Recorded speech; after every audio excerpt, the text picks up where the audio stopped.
بسم اللہ الرحمن الرحیم۔ تفسیر ہدایت القرآن جلد دوم صفحہ نمبر 193 سورۃ النساء۔ بسم اللہ الرحمن الرحیم۔ انا اوحینا الیک کما اوحینا الی نوح والنبیین من بعدہ وأوحينا إلى إبراهيم وإسماعيل وإسحاق ويعقوب والأسباط وعيسى وأيوب ويونس وهارون وسليمان وآتينا داود زبورا ورسلا قد قصصناهم عليك من قبل ورسلا لم نقصصهم عليك وكلم الله موسى تكليما رسلا مبشرين ومنذرين لئلا يكون للناس على الله حجة بعد الرسل وكان الله عزيزا حكيما لكن الله يشهد بما أنزل إليك أنزله بعلمه والملائكة يشهدون وكفى بالله شهيدا إن الذين كفروا وصدوا عن سبيل الله قد ضلوا ضلالا بعيدا إن الذين كفروا وظلموا لم يكن الله ليغفر لهم ولا ليهديهم طريقا إلا طريق جهنم خالدين فيها أبدا وكان ذلك على الله يسيرا يا أيها الناس قد جاءكم الرسول بالحق من ربكم فآمنوا خيرا لكم وإن تكفروا فإن لله ما في السماوات والأرض وكان الله عليما حكيما۔ لفظی معنی، لفظی ترجمہ۔ انا اوحینا، بے شک ہم نے وحی بھیجی، الیکا آپ صلی اللہ علیہ وسلم کی طرف، کما اوحینا جس طرح وحی بھیجی ہم نے، الی نوح نوح کی طرف، والنبیین اور نبیوں کی طرف، من بعدی ان کے بعد، واوحینا اور وحی بھیجی ہم نے، الی ابراہیم ابراہیم علیہ السلام کی طرف، واسماعیل اور اسماعیل، واسحاق اور اسحاق، ویعقوب والاسباط اور یعقوب اور نبیروں کی اولاد، نبیروں یعنی اولاد، وعیسیٰ اور عیسیٰ، وأیوب اور ایوب، ویونس اور یونس، وہارون وسلیمان اور ہارون اور سلیمان علیہم السلام کی طرف، وآتینا اور دی ہم نے داود کو زبور، ورسلا اور بھیجا ہم نے رسولوں کو، قد قصصناہم تحقیق بیان کیا ہم نے ان کو، علیک آپ کے سامنے، من قبل اس سے پہلے، ورسلا اور رسولوں کو، لم نقصصہم نہیں بیان کیا ہم نے ان کو، علیک آپ کے سامنے، وکلم اللہ اور بات چیت کی اللہ تعالیٰ نے موسیٰ علیہ السلام سے، تکلیماً بات چیت کرنا، رسلا مبشرین بھیجا ہم نے پیغمبروں کو خوشخبری سنانے والے، ومنذرین اور ڈرانے والے، لئلا یکون تاکہ نہ ہو،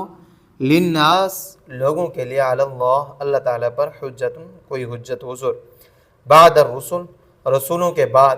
وکان اللہ عزیزا حکیما اور ہیں اللہ تعالیٰ زبردست بڑی حکمت والے، لیکن اللہ تعالیٰ یشہد گواہی دیتے ہیں، بما انزل الیک اس کی جو اتارا اس نے آپ صلی اللہ علیہ وسلم کی طرف، آپ صلی اللہ علیہ وسلم کی طرف، انزلہ بعلمی اتارا ہے اس کو اپنے علم پر مشتمل، والملائکۃ اور فرشتے، یشہدون گواہی دیتے ہیں، وکفی باللہ شہیدا اور کافی ہیں اللہ تعالیٰ گواہ، ان الذین کفروا بے شک جنہوں نے انکار کیا، وصدوا اور روکا انہوں نے، عن سبیل اللہ راستے سے اللہ تعالیٰ کے، قد ضلوا تحقیق گمراہ ہو گئے وہ، ضلالا بعیدا گمراہ ہونا دور کا، ان الذین کفروا بے شک جنہوں نے انکار کیا، وظلموا اور اپنا نقصان کیا، لم یکن اللہ نہیں ہے اللہ تعالیٰ، لیغفر لہم کہ بخشے ان کو، ولا لیہدیہم اور نہیں ہے کہ دکھلائے ان کو، طریقاً کوئی راہ، الا طریق جہنم بجز راہ دوزخ کے، خالدین فیہا ابدا رہنے والے اس میں سدا، وکان ذلک علی اللہ یسیرا وکان ذلک اور ہے یہ بات اللہ تعالیٰ پر آسان، یا ایھا الناس اے لوگو، قد جاءکم تحقیق آئے ہیں تمہارے پاس، الرسول بالحق اللہ کے رسول دین حق کے ساتھ من ربکم تمہارے پروردگار کی طرف سے، فآمنوا پس ایمان لے آؤ، خیر لکم بہتر ہوگا تمہارے لیے، وَإِن تکفروا اور اگر انکار کرو گے تم، فإن للہ تو بے شک اللہ ہی کے لیے ہے، ما فی السماوات والارض جو کچھ آسمانوں میں اور جو کچھ زمین میں، یہ اللہ ہی کے لیے، وکان اللہ اور ہے اللہ تعالیٰ ہے علیما حکیما سب کچھ جاننے والے بڑی حکمت والے۔ سابقہ وحیاں اور موجودہ وحی سب اللہ تعالیٰ کی طرف سے ہیں۔ ان آیات پر یہود کا تذکرہ مکمل ہو جائے گا، آگے نصارہ کا تذکرہ شروع ہوگا، اور گزشتہ آیت میں فرمایا تھا کہ جو پختہ علم رکھنے والے یہودی مسلمان ہوئے ہیں وہ قرآن کریم کو بھی مانتے ہیں اور سابقہ کتابوں کو بھی مانتے ہیں، اس لیے کہ سب کتابیں ایک سرچشمہ سے نکلی ہوئی نہریں ہیں اور ایک سرکار کے بھیجے ہوئے احکام ہیں، بس بعض کو ماننا اور بعض کو نہ ماننا، اللہ تعالیٰ کو نہ ماننا ہے۔ جیسے مرکزی حکومت ایک گورنر کو کوئی حکم بھیجے، پھر دوسرے گورنر کو دوسرا حکم بھیجے، پھر آخری گورنر کو آخری حکم بھیجے، تو سب کو ماننا ہوگا۔ سابقہ احکام کو ماننا اور موجودہ حکم کو نہ ماننا سرکار کی بغاوت سمجھا جائے گا۔ اور نبی کریم صلی اللہ علیہ وسلم چونکہ اللہ تعالیٰ کے رسول ہیں، اس لیے ان کی وحی کو نوح علیہ السلام کی وحی سے تشبیہ دی ہے۔ نوح علیہ السلام پہلے رسول ہیں، ان سے پہلے نبی مبعوث ہوئے تھے، اور ان کے بعد انبیاء بھی مبعوث ہوئے ہیں، اور رسول بھی، اس لیے اوحینا مقرر لائے۔ نبی اور رسول میں فرق، رسول اللہ کے بڑے نمائندے ہوتے ہیں، ان پر نئی کتاب اور نئی شریعت نازل ہوتی ہے، اور ان کی وحی کے پہلے مخاطب کفار و مشرکین ہوتے ہیں، پھر جو ایمان لاتے ہیں ان کے لیے بھی احکام نازل ہوتے ہیں، اور نبی پر غیر تشریعی وحی آتی ہے اور اس کے مخاطب مومنین ہوتے ہیں، اور سابق رسول کی شریعت کی تبلیغ کرتے ہیں، جیسے انبیاء بنی اسرائیل یعنی موسیٰ علیہ السلام کی شریعت کی خدمت کرتے تھے، اور یہود سلیمان علیہ السلام اور داؤد علیہ السلام کو نبی نہیں مانتے، صرف بادشاہ مانتے ہیں۔ اس لیے صراحت کی کہ داؤد علیہ السلام کو اللہ نے زبور عطا فرمائی ہے، بس ثابت ہوا دونوں حضرات نبی ہیں، اور یہود کا جو خیال ہے وہ غلط ہے۔ ترجمہ آیات مبارکہ کیا؟ اِنَّا اوحینا بے شک ہم نے آپ صلی اللہ علیہ وسلم کی طرف اس طرح وحی کی جس طرح ہم نے نوح اور ان کے بعد انبیاء کی طرف وحی کی ہے، اور ہم نے ابراہیم، اسماعیل، اسحاق، یعقوب اور ان کی اولاد عیسیٰ، ایوب، یونس اور ہارون اور سلیمان کی طرف وحی کی، اور ہم نے داؤد کو زبور عطا فرمائی۔ رسول بہت مبعوث ہوئے ہیں اور وحی کی مختلف صورتیں، اللہ کے رسولوں اور نبیوں کی صحیح تعداد معلوم نہیں۔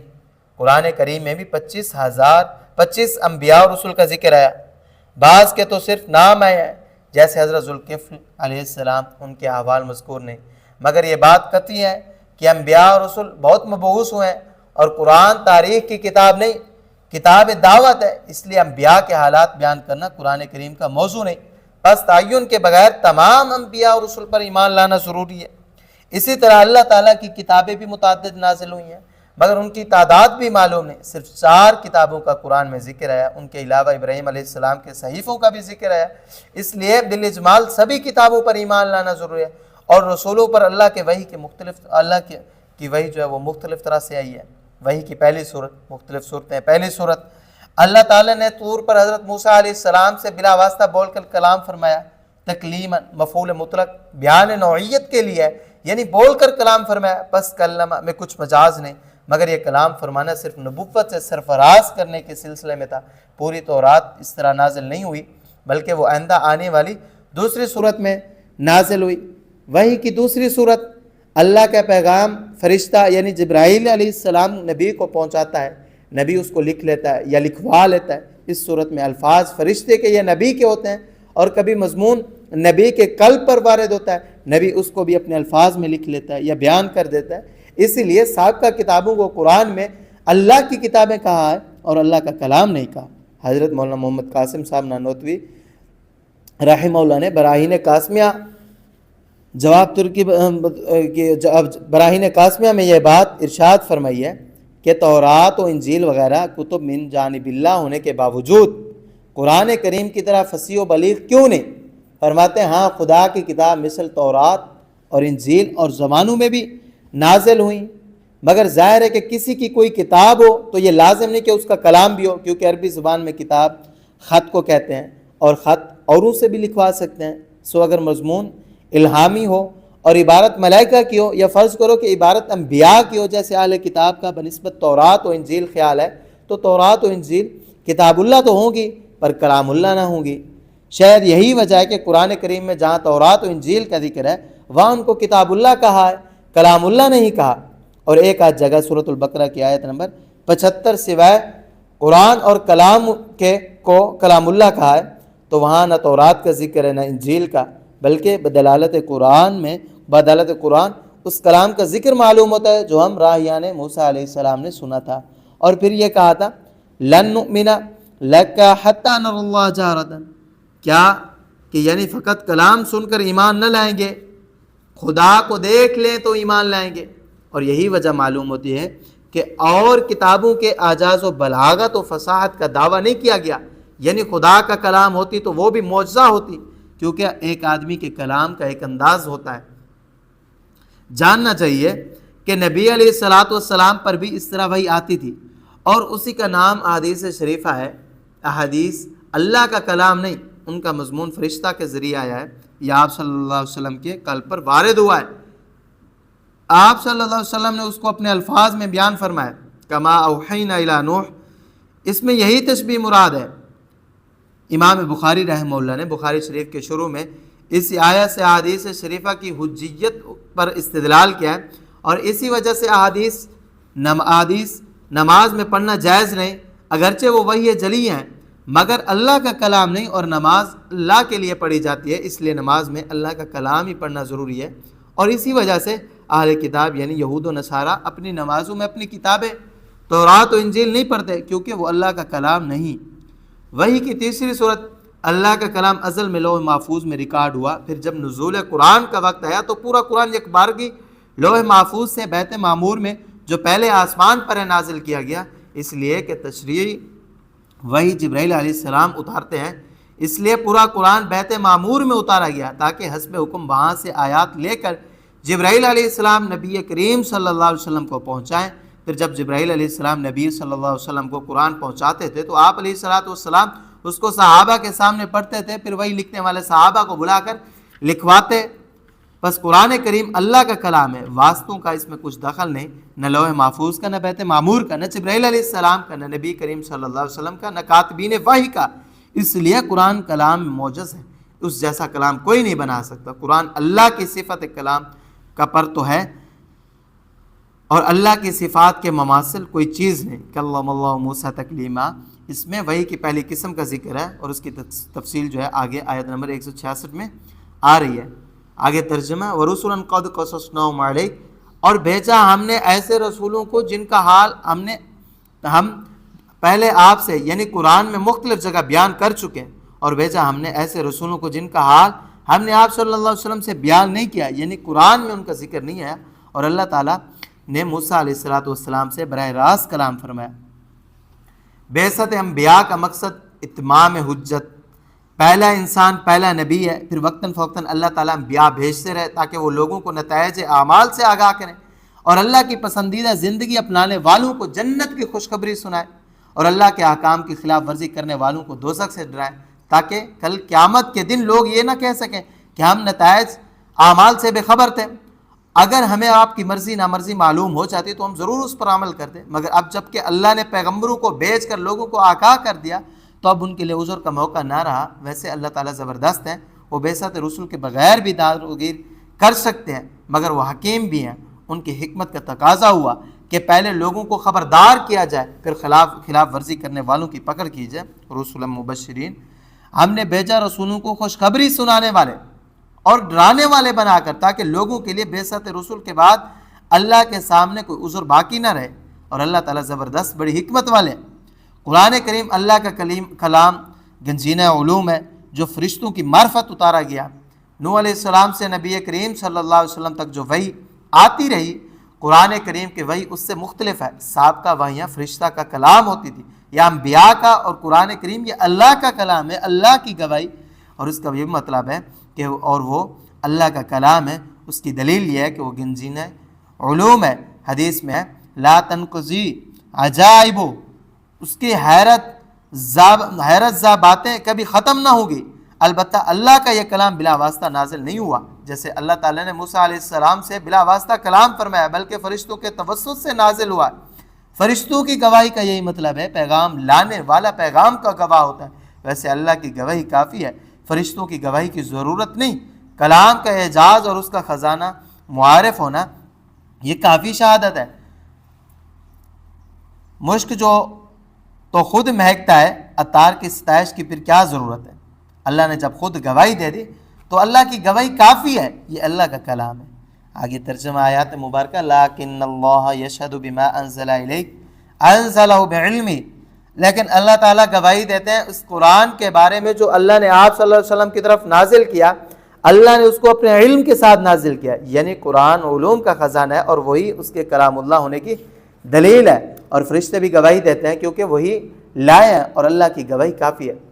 یہودیوں کی آخری درجہ کی گمراہی، اکثر یہود نے نہ صرف یہ کہ اسلام قبول نہیں کیا بلکہ وہ تورات میں جو نبی کریم صلی اللہ علیہ وسلم کے اوصاف و حالات تھے ان کو بھی چھپاتے تھے، اور لوگوں کا کچھ بتاتے تھے، لوگوں کو کچھ کا کچھ بتاتے، صاف بات نہیں کرتے تھے۔ اس طرح مشرکین کو اسلام سے روکتے تھے۔ یہ لوگ پرلے درجے کے گمراہ ہیں، اور جو شخص گمراہی میں آخری درجہ تک پہنچ جاتا ہے اس کے دل پر مہر لگ جاتی ہے اور اس کی ہدایت کی راہیں وہ مسدود ہو جاتی ہیں، بند ہو جاتی ہیں۔ ان الذین کفروا وصدوا عن سبیل اللہ، بے شک جن لوگوں نے اسلام قبول نہیں کیا اور لوگوں کو اللہ کے راستے سے روکا، وہ بالیقین گمراہی میں بہت دور نکل گئے۔ یہود کا برا انجام، جن یہودیوں نے اسلام کو قبول نہیں کیا انہوں نے نبی کریم صلی اللہ علیہ وسلم کا کیا بگاڑا؟ اپنے ہی پیروں پر کلہاڑی ماری۔ ان کی آخرت میں ہرگز بخشش نہیں ہوگی، اللہ تعالیٰ ان کو جنت کے راستہ پر نہیں ڈالیں گے، ہاں ان کو دوزخ کا راستہ دکھائیں گے جہاں وہ ہمیشہ سڑیں گے۔ اور یہ بات یعنی دوزخ میں ان کو ہمیشہ کے لیے ڈال دینا اللہ تعالیٰ کے لیے بہت آسان ہے، نہایت ہی آسان۔ آگے آیات مبارکہ کا ترجمہ دیکھیں، ان الذین کفروا وظلموا، بے شک جن لوگوں نے اسلام کو قبول نہیں کیا انہوں نے اپنا ہی نقصان کیا اور اللہ تعالیٰ ان کو معاف کرنے والے۔ تو ترجمہ کہ بے شک جن لوگوں نے اسلام کو قبول نہیں کیا انہوں نے اپنا نقصان کیا، اللہ تعالیٰ ان کو معاف کرنے والے نہیں، اور نہ ان کو راہ ہدایت دکھائیں گے، البتہ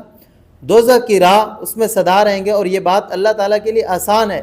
سبھی لوگوں کو ایمان کی دعوت، یہ یہود کے تذکرہ کی آخری آیت ہے، اس میں سب لوگوں کو بشمول یہود دعوت دی جاتی ہے کہ اسلام کو قبول کرو، ہمارا رسول ہماری سچی کتاب لے کر تمہارے پاس پہنچ چکا ہے، اس پر ایمان لانے ہی میں تمہاری خیریت ہے، اور اگر ایمان نہیں لاؤ گے تو جان لو کہ آسمانوں اور زمین میں جو کچھ ہے سب اللہ تعالیٰ ہی کا ہے۔ تمہارے ایمان نہ لانے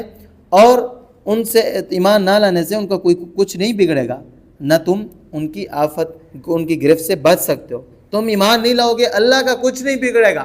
اور اللہ کی گرفت سے تم نہیں بچ سکتے۔ وہ تمہارے جملہ احوال و اعمال سے واقف ہے اور تمہیں اس کی قرار واقعی سزا دیں گے۔ انہوں نے تم کو اپنی حکمت سے چند مہلت دے رکھی ہے، اس سے دھوکہ مت کھو۔ آگے آیات مبارکہ کے ترجمہ، اے لوگو تمہارے پاس اللہ کے رسول تمہارے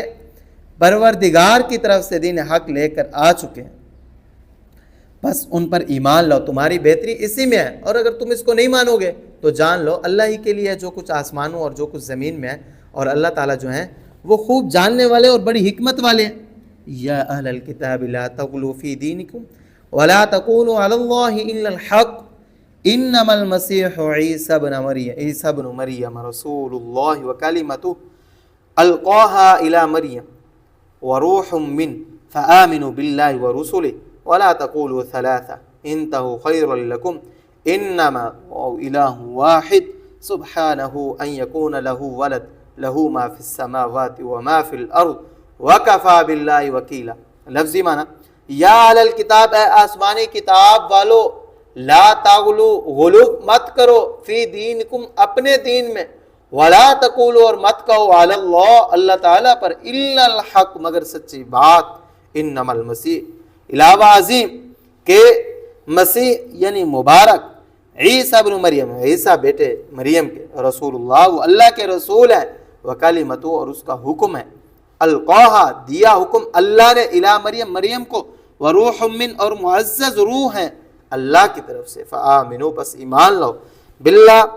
اللہ پر، ورسولی اور اس کے رسولوں پر، ولا تقولوا اور مت کہو، ثلاثۃ یعنی معبود تین ہے، انتہو باز آ جاؤ، خیر لکم بہتر ہوگا تمہارے لیے، انما اللہ اس کے سوا نہیں کہ اللہ تعالیٰ الہ واحد ایک معبود ہے، سبحانہ ان کی ذات پاک ہے، اس کے سوا کوئی اور چیز نہیں، وہ اللہ ہی ایک معبود ہیں اور ان کی ذات پاک ہے، ان یکون اس سے کہ ہو لہو ولد ان کے لیے اولاد، لہو ما فی السماء ان کی ملک ہے، ان کی ملکیت ہے جو کچھ آسمانوں میں، وما فی الارض جو کچھ زمین میں، وکفا اور کافی ہیں باللہ اللہ تعالیٰ وکیلاً کارساز۔ ان آیات مبارکہ کے اندر عیسائیوں کا تذکرہ، عیسیٰ علیہ السلام کو خدا کا بیٹا اور تین میں کا ایک مت کہو، کیا وہ خدا کے بندے اور رسول تھے؟ یہود کا تذکرہ پورا ہوا، بنی اسرائیل کی آخری امت عیسائی ہیں، اب ان کا تذکرہ آخر میں کرتے ہیں۔ حضرت عیسیٰ علیہ السلام انبیاء بنی اسرائیل کی آخری کڑی ہے۔ عیسائیوں کا بنیادی جو عقیدہ ہے وہ تثلیث کا ہے، وہ کہتے ہیں کہ حضرت عیسیٰ علیہ السلام کو اللہ تعالیٰ کا قرب خاص حاصل ہے، بس ان کا رتبہ تمام مخلوق سے بلند ہے۔ قرآن میں ان کو کلمۃ اللہ، اللہ کا بول کہا گیا، اس لیے ان کو اللہ کا بندہ نہیں کہنا چاہیے۔ ایسا کہنے سے ان کو دوسرے بندوں کے برابر کرنا لازم آئے گا، اور اس میں ان کی کثر شان ہے، ان کے مقام قرب خاص کو نظر انداز کرنا ہے۔ پھر عیسائیوں میں اختلاف ہوا کہ آپ کی اس خصوصیت کی تعبیر کس لفظ سے کی جائے۔ ایک جماعت آپ کو اللہ کا بیٹا کہنے لگی اور دوسری جماعت نے آپ کو خدا کہنا شروع کر دیا۔ تفسیر رحمت اللہ واسعہ میں ہے کتاب، اللہ پاک فرماتے ہیں یہ عیسائیوں کا غلو ہے۔ عیسیٰ علیہ السلام اللہ کے بندے اور اس کے رسول ہیں۔ مریم رضی اللہ عنہ کے بطن سے پیدا ہوئے، دونوں کھانا کھاتے تھے، اور اللہ وحدہ لا شریک لہو ہیں، وہ کھانے پینے سے مبرہ ہے، لہٰذا اللہ کے حق میں وہی بات کہو جو اللہ کے شایان شان ہو۔ البتہ ان کی پیدائش عام انسانوں کے برخلاف صرف عورت سے ہوئی، وہ براہ راست مرد کے توسط کے بغیر اللہ کے حکم سے پیدا ہوئے ہیں، اور یہی حکم کلمۃ اللہ کا بول ہے۔ حضرت مریم رضی اللہ عنہ کو حکم ہوا اور ان کے بطن میں عیسیٰ علیہ السلام کا جسم تیار ہو گیا، پھر اللہ نے اپنی طرف سے اس میں معزز روح ڈالی تو حضرت عیسیٰ علیہ السلام وجود پذیر ہو گئے۔ لہذا اللہ پر اس کے تمام رسولوں پر بشمول عیسیٰ علیہ السلام پر ایمان لاؤ، اور عیسیٰ علیہ السلام کو یہی خدا کہنے سے باز آ جاؤ، اسی میں تمہاری نجات ہے۔ اللہ تعالیٰ تو ایک ہے، ان کی اولاد ہو ہی نہیں سکتی، ان کی اولاد ہوگی تو ہم جنس ہوگی، بس اللہ ایک کہاں رہے؟ اور آسمانوں اور زمین میں جو کچھ ہے وہ سب اللہ کی ملکیت ہے، اور بیٹا مملوک نہیں ہوتا، وہ برابر کے درجے میں ہوتا ہے، اور جہاں کی کارسازی کے لیے اللہ تعالیٰ کافی ہیں، ان کو بیٹے کی مدد کی ضرورت نہیں۔ آیات کریمہ کا ترجمہ، اے آسمانی کتاب کے ماننے والے، اپنے دین میں حد سے مت بڑھو اور اللہ کے حق میں سچی بات کے سوا مت کہو۔ عیسیٰ مسیح مریم کے بیٹے اللہ کے رسول ہیں، اور ان کا حکم ہے جو انہوں نے مریم کو دیا، اور اللہ کی طرف سے معزز روح ہیں، بس اللہ پر اور اس کے رسولوں پر ایمان لاؤ اور مت کہو کہ خدا تین ہے، اس سے باز آ جاؤ، اسی میں تمہاری بھلائی ہے۔